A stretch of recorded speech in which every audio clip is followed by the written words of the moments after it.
Article 39 says every citizen has a right to enter, remain in, and reside anywhere in Kenya. Freedom of assembly, a different article, Article 37, and we've talked much about that. But now the questions that arise, it's the kind of police action we see. There was no declaration of a public holiday. But we see that police wake up and decide, okay, fine, you will not access this place. Is there a clash in probably provisions that the police use in such instances and the provisions of our constitution? Wakili Nyamori. Yeah, I've looked at the headlines, and I was very keen on watching what happened across the country yesterday. We must appreciate Kenyans that almost the entire country was peaceful. The history of violence, of brutality, of deaths, injuries, looting did not happen yesterday. In my town of Kisumu Central constituency, that is the Kisumu city, business proceeded as usual.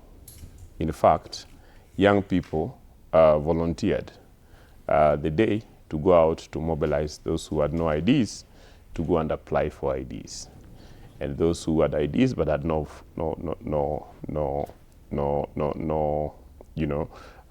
voters to get out and vote. I see a maturing youth in various parts of the country, including Nairobi. Yes, there is the element that has been talked about inconvenience that might have happened yesterday to certain commuters and travelers who had to go through police screening as they moved in and out of the city. The question is that was it necessary? Yeah, and yes, there's freedom of movement, there's freedom to protest, but then we also know that there is also right to life, right to property, and that the police service is required to protect all these rights and all these freedoms.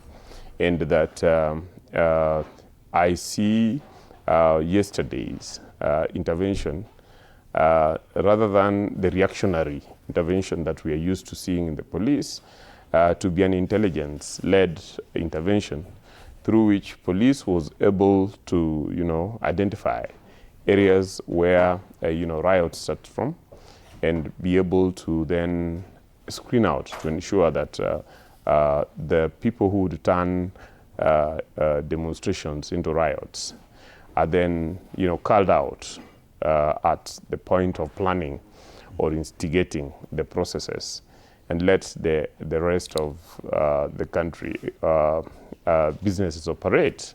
My view is that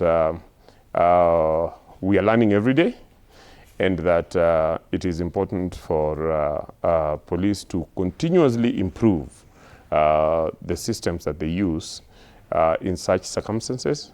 But it is also important for anybody who is organizing legitimate protests to then find out what is their duty under Article 7. And as I've always said, that Article 7 is not a blanket a right. It gives you a right to peaceably and unarmed protest.